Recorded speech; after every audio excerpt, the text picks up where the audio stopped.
Praise the lord. ఈరోజు సామెత నేర్చుకుందామా? సామెత గ్రంథం 11వ అధ్యాయం 20వ వచనం. మూర్ఖచిత్తులు యెహోవాకు హేయులు, యథార్థంగా ప్రవర్తించువారు ఆయనకిష్టులు. దేవునికి ఇష్టమైన వారు ఉన్నారట, దేవునికి హేయమైన వారు ఉన్నారంట. దేవుడికి కూడా ఇష్టాలు ఉన్నాయి. చాలామంది దేవుడికి అది ఇష్టమేమో ఇది ఇష్టమేమోనని ఏవేవో అర్పిస్తూ ఉంటారు. పువ్వులు అర్పిస్తారు, నైవేద్యాలు అర్పిస్తారు, ఏవేవో చేస్తారు కదా. అయితే బైబిల్లో ప్రభు చెప్తున్న మాట ఏంటంటే, ఆయనకి ఏదంటే ఇష్టం లేదు అంటే మూర్ఖత్వము, గర్వ జీవితము, భక్తిహీనత, క్రూరత్వము, పాప జీవితము దేవునికి ఇష్టం లేదు. ఏది ఇష్టము అంటే యథార్థత. యథార్థంగా జీవించేవారంటే దేవునికి ఇష్టం.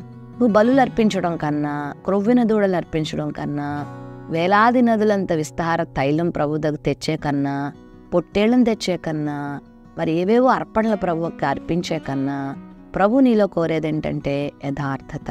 యథార్థమైన జీవితము అంటే పాపం లేని జీవితము, పరిశుద్ధమైన జీవితము.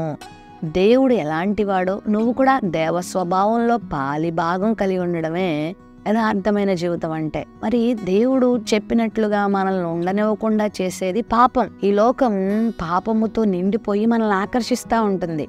పాపంలో, లోకాశులలో, శరీరాశులలో, నేత్రాశులలో, జీవపు డంబములలో మనల్ని నడిపిస్తూ ఉంటుంది. అయితే లోకము దాని ఆశలు గతిస్తాయి. మనం దీన్ని నమ్ముకోవద్దు.